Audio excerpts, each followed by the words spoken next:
Hello, ഞങ്ങൾക്ക് ഇന്ന് 2 work ഉണ്ടായിരുന്നു. അതുകൊണ്ട് തന്നെ മോളും ഹെൽപ്പിന് വന്നിട്ടുണ്ടായിരുന്നു. മോളും രേഷ്മ, വിൻസി 4 പേരുണ്ടായിരുന്നു ഞങ്ങൾ. അങ്ങനെ ഞങ്ങൾക്ക് 2 ദിശയിലായിരുന്നേ വർക്ക്. ഒന്ന് മട്ടന്നൂരിൻ്റെ അടുത്തായിരുന്നു, ഒന്ന് തലശ്ശേരിക്കടുത്ത് ചമ്പാട്. അങ്ങനെ 2 പേർക്കും കുറച്ച് ഞാൻ കഷ്ടപ്പെട്ടു. കുറച്ച് ലോങ് ആയതുകൊണ്ട് ചെറിയൊരു പ്രശ്നം ഉണ്ടായിരുന്നു. എന്നാലും അത് ആ 10 മണിയാകുന്നപ്പോഴത്തേക്ക് ഫിനിഷാക്കി കൊടുക്കാൻ പറ്റി 2 പേർക്കും. പിന്നെ ഇപ്പോഴത്തെ സമയത്ത് നിങ്ങൾ മേക്കപ്പ് ചെയ്യുമ്പോൾ AC റൂം നിർബന്ധമാക്കുക.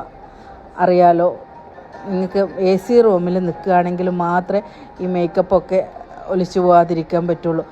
ഈ വെയിൽ കൊണ്ട് കഴിഞ്ഞാൽ പ്രശ്നമാണ്. എത്ര വാട്ടർ പ്രൂഫ് അങ്ങനെ പറഞ്ഞു കഴിഞ്ഞാലും അത് നല്ല വിഷയമാണ്. പിന്നെ ഉള്ളത്, ഏതൊരു ബ്രൈഡും ബ്ലെൻഡർ കയ്യിൽ വെക്കുക. ഈ വേർക്കുമ്പം അത് ബ്ലെൻഡ് ചെയ്ത് കൊടുക്കുക. അത്ര തന്നെ, അതേ നിവൃത്തിയുള്ളൂ. ഇപ്പോഴത്തെ മേക്കപ്പിന് അത്രയേ പറ്റുള്ളൂ. ഓക്കെ, മാക്സിമം AC റൂമിൽ ഇരിക്കാൻ നോക്കുക. ഫോട്ടോഷൂട്ട് മോർണിംഗിലാക്കാനും ശ്രമിക്കുക.